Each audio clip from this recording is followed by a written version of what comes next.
Erin Houchin. I'm a candidate for Congress in Indiana's 9th Congressional District. You started serving as a state senator for District 47, I believe, in 2014. And you served up through February of this year. How did you originally get involved in politics? How did you get into that state senator role?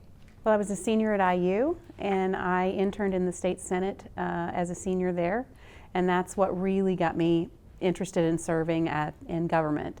After the internship, I literally called the State House every Friday for 6 weeks in a row until I got a job. Worked as a legislative assistant. I ended up getting my master's in political management, worked for U.S. Senator Dan Coates as his regional director, and that's what led to my service in the state senate and where we are now today. What do you think was your biggest accomplishment while you were at the State House? It's definitely the broadband initiative. My broadband legislation became the Next Level Connections grant program that has been funded now to the tune of about $350 million of investment in Indiana. My Senate district was the most unserved part of the state of Indiana, and I had talked to stakeholders and said, what can we do to get broadband in these rural areas? They said, return on investment. Return on investment wasn't going to be there, so we came up with a public-private partnership type of a program, and ultimately that legislation has led to going from 17% access in Indiana to 1 gig speeds to now, since the passage of the bill, 87% of the state has access to 1 gig speeds. Why did you decide to run for the 9th District? You know, my parents always taught me if you can do something, you should. And I've got a level of experience working for Senator Coates as a small business owner, as a mom, former caseworker for child services, and then of course the state legislature. So that wide variety of experience, I think, lends to the opportunity to keep serving and serve at a higher level. And so we're definitely looking forward to going to Washington to fight for this district, just as we have been for the last 8 or so years in the state senate. Did redistricting factor into your decision to run at all? No, it really didn't. My Senate district, of course, we had a significant change in redistricting. I was looking forward to running for re-election to the state senate when Trey Hollingsworth announced he was not seeking re-election. That really put this decision on a fast track.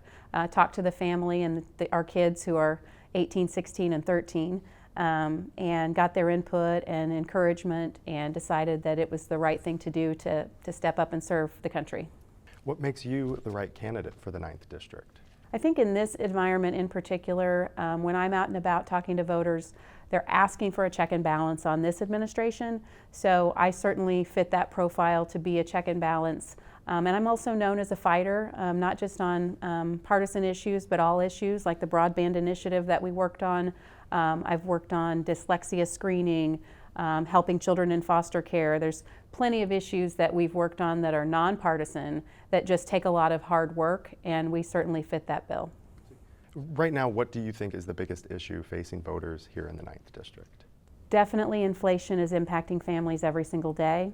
I hear about it on my social media pages as well as just in interactions with others. I know that they're experiencing it because I feel it too as a mom every time we go to the grocery store. So inflation and the spending in Washington, which is contributing to the inflation, is certainly top of mind for our voters in this district.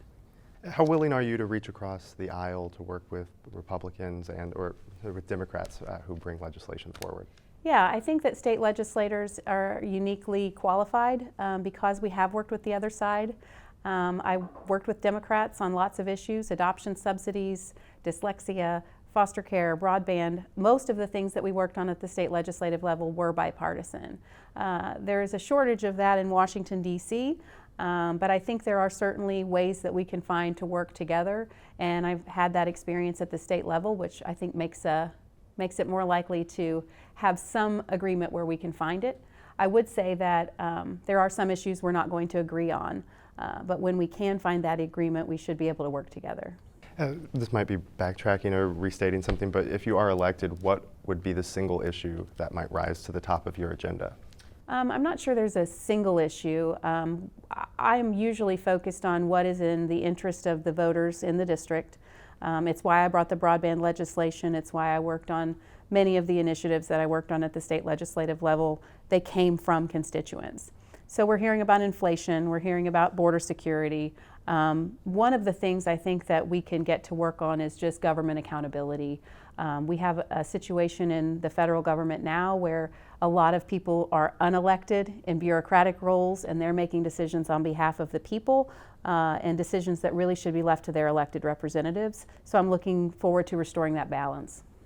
I want to turn now to some more issue-specific questions and some of your policy stances. Let's start with abortion, the topic of the summer mostly.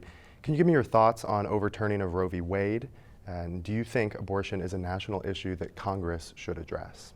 Well, I'm pro-life, and I haven't shied away from that in my service in the state legislature. I do think that the decision to overturn Roe v. Wade and send it back to the states was the correct one. I think the government closest to the people is best. There is a role for the federal government. We've got things like the Hyde Amendment and other things that the federal government does weigh in. In general, though, I'm a federalist that believes that states make the best government, and the best government is closest to the people. Turning specifically to the state, I know you weren't in the legislature at the time of the special session, but do you have any thoughts, or do you support Indiana's near total abortion ban? Well, I wouldn't categorize it as a near total abortion ban, but the Republicans on this issue don't have a radical position. The radical position has been held by Democrats in Congress that have voted for abortion all the way up to the 9th month of pregnancy. I think that Senate Bill 1 struck a balance as it was finally ended, and I would have voted for that legislation. Let's turn to the Supreme Court. Do you have any thoughts or opinions or concerns about any upcoming cases that they're hearing this session? I know they'll be looking at states' powers in federal elections and voting rights, affirmative action, or religious freedom. I haven't been following the Supreme Court's cases, so I don't really have an opinion. I will say in terms of elections, I think that they should be managed by the states and not federally. Well, turning right to elections, you fed right into it. Do you feel that in Indiana or in the United States we need to do a better job to protect or to secure our elections? Yeah, I had some legislation on this issue. It was absentee ballot security. We ended up passing legislation that did require voter ID for absentee ballots when they're asked for online. I think we could continue to secure our elections by requiring voter ID for all types of voting.